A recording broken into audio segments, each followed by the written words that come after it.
Bonsoir tout le monde. Salam alaikum. Biljamia. Dans l'émission précédente, j'ai parlé de la résolution des conflits parents-enfants. J'ai cité entre autres le respect, la communication, les excuses, le dialogue, la reconnaissance des efforts de l'autre, etc. On a parlé de la souplesse des parents. Mais le parent doit être autant souple que ferme.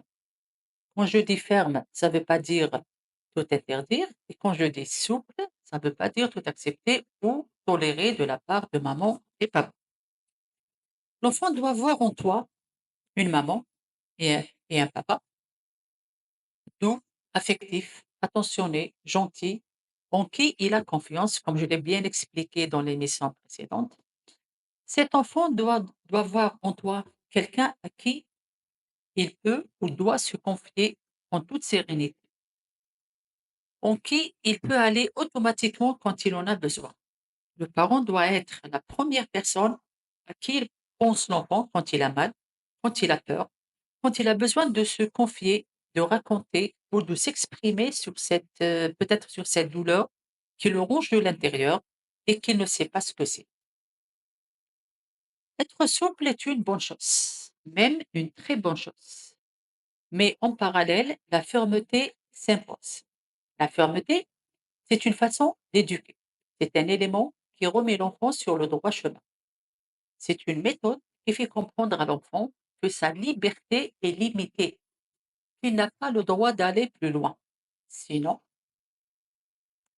c'est une façon de faire qui donne ou qui installe un très bon équilibre dans la vie de l'enfant.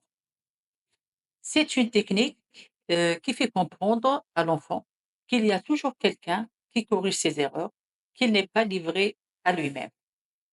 Donc, je l'ai dit dans l'intitulé, souple et ferme, ou ferme et souple. Là, je commence par la fermeté. La fermeté dans des règles, des lignes à suivre, encadre l'enfant et lui trace un chemin propre avec des limites qu'il ne doit pas dépasser. Il apprend le respect pour tout, les gens, les lieux, le temps, surtout le respect pour soi-même. Pour que l'enfant applique ce que vous lui dites, il faut qu'il soit convaincu d'une façon ou d'une autre. Et là, je dis, la clé de l'éducation, c'est la communication. Parlez à vos enfants, laissez-les s'exprimer et écoutez-les. La communication, c'est vous l'écoutez et vous lui parlez, vous lui expliquez. Il est très important de prendre le temps pour écouter cet enfant. Écoutez vos enfants. Quand vous écoutez vos enfants, vous allez pouvoir lire entre les lignes et comprendre les préoccupations de vos enfants. Vous allez comprendre même ce qu'ils ne vous disent pas. Et vous allez, comme ça, vous allez sauver, réparer ou corriger quelque chose qui n'allait peut-être pas être très joli.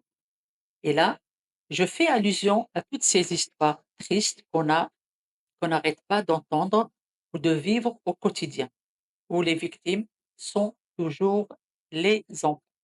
Oui, ce sont les enfants qui n'ont pas trouvé une oreille attentive.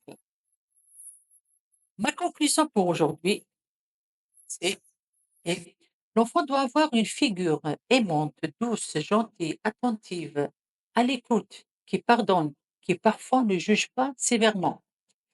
Une figure, une figure vers qui l'enfant se retournera quand ça va mal.